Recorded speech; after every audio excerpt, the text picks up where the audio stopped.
실비보험 하나만 있으면 병원비가 걱정 없던 시대가 있었죠. 아플 때 도수치료나 충격파 받고 MRI까지 찍어도 어차피 실비에서 나오니까 괜찮다, 이런 분위기가 굉장히 강했습니다. 그런데 2026년 5월부터 출시된 5세대 실손보험의 경우 방향 자체가 완전히 달라졌습니다. 이제는 보험사가 이렇게 말하고 있어요. 암 같은 중증 질환은 보장해 줄게. 그런데 목이나 허리, 어깨처럼 아픈 곳 치료하는 거는 네가 많이 부담해 라고요. 자, 오늘은 5세대 실손보험에서 뭐가 바뀌었는지, 그리고 앞으로 병원 치료가 어떻게 달라질지 쉽게 정리해 드리도록 하겠습니다.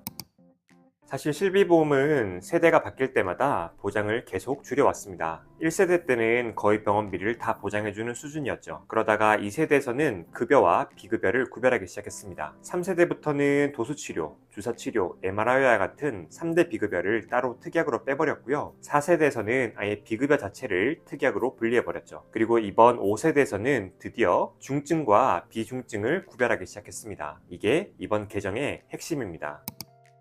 그러면 보험사에서 말하는 중증이란 뭐냐? 바로 산정특례 대상 질환입니다. 암이나 희귀난치 질환, 중증 질환처럼 국가에서 산정특례를 적용해주는 질환들이 있거든요. 이 질환은 중증으로 분류하고 그 외 나머지 대부분 질환들은 비중증으로 분류하겠다는 거죠. 자, 근데 여러분들이 평소에 병원을 가는 이유를 한번 잘 생각해 보세요.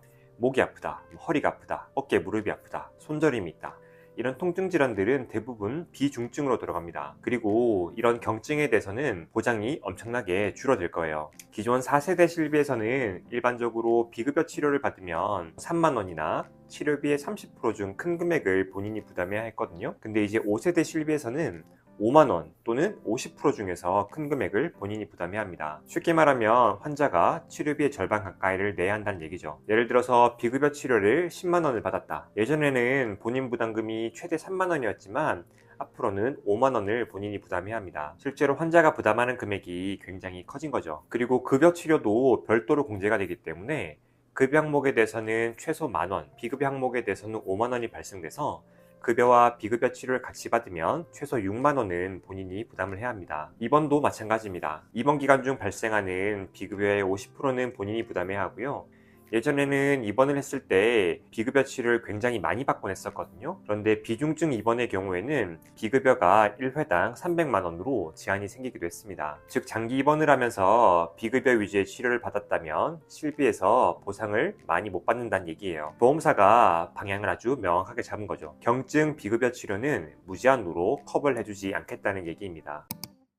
자, 그런데 이번 5세대 실비에서 진짜 충격적인 부분은 따로 있습니다. 그동안 실비에서 굉장히 많이 청구되었던 통증 비급여 항목들이 보상에서 대거 제외가 되었는데요. 대표적으로 근골격계 이양요법, 체외충격파, 그리고 대부분의 비급여 주사 치료들이 보상에서 빠졌습니다. 쉽게 말하면 그동안 실비 믿고 많이 시행되었던 통증 비급여 치료들을 보험사가 정리하기 시작했다는 건데요. 예전에는 도수치료 제한이 걸리면 충격파를 받고, 충격파 제한이 걸리면 다른 비급여로 우회하는 경우가 굉장히 많았거든요. 페인 스크럼블러니, 신장분사 치료니, 이름만 바꾼 각종 통증 치료들이 계속해서 생겨났었거든요. 그런데 이번에는 약관에서 아예 근골격계 이양요법 행위라는 표현으로 이 모든 통증 치료들을 한데 묶어버렸습니다. 즉 보험사 입장에서는 이제 통증 비급여 시장을 강하게 제한하겠다고 얘기하고 있는 거죠. 따라서 앞으로는 단순한 통증으로는 병원을 내원했을 때 실비에서 보상을 받지 못한 항목들이 매우 많아지게 됐습니다. 그리고 또 하나의 중요한 변화가 있습니다. 이제는 급여 치료도 예전처럼 실비에서 넉넉하게 보장해주는 구조가 아닙니다. 이번 5세대에서는 건강보험 본인부담률과 연동되는 개념이 들어갔거든요. 즉 환자 본인부담이 높은 항목들은 실비에서도 본인이 많은 돈을 내야 된다는 의미인데요. 예전에는 급여니까 실비 잘 나오겠지 라고 생각했다면 앞으로는 그러한 믿음도 점점 약해질 거예요. 예를 들어서 건강보험 본인부담률이 30%라면 실비도 30%는 본인이 부담해야 합니다. 그리고 건강보험 본인 부담률이 100%라면 100% 본인이 부담해야 하는 거죠. 즉 전액 본인 부담 건강보험 항목은 앞으로 실비에서 보상을 받을 수가 없습니다. 현재 이슈가 되고 있는 관리급여 도수치료의 경우에도 건강보험 본인 부담률이 95%인데요. 실비에 추가로 청구했을 때 본인이 95%를 부담해야 하기 때문에 보상을 거의 못 받는다고 보시면 되겠습니다.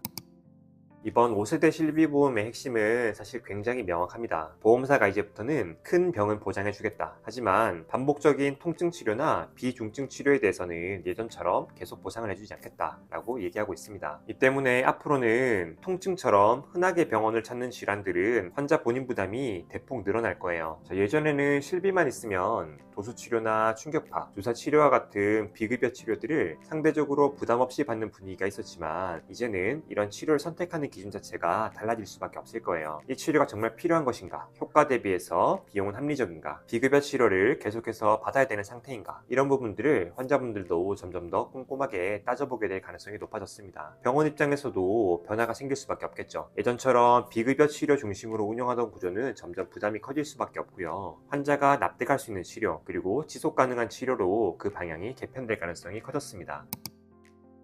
이번 5세대 실비보험은 단순히 자기부담금이 조금 늘었다 정도의 수준이 아닙니다. 실비보험이 모든 의료비를 넓게 커버해주는 보험에서 중증 위험을 대비하는 보험 쪽으로 성격 자체가 바뀌기 시작했다는 점이 가장 중요한 포인트입니다. 그래서 앞으로는 내가 가입한 실비가 몇 세대인지, 어떤 치료가 보상이 되고 어떤 항목이 제한되는지, 그리고 실제로 내가 얼마나 부담해야 하는지 꼼꼼하게 한번 따져보시길 바랍니다. 앞으로도 이런 실비보험 변화나 여러가지 비급여 이슈, 그리고 환자분들이 많이 헷갈려할 보험에 관한 정보들 계속 전달해 드리도록 하겠습니다.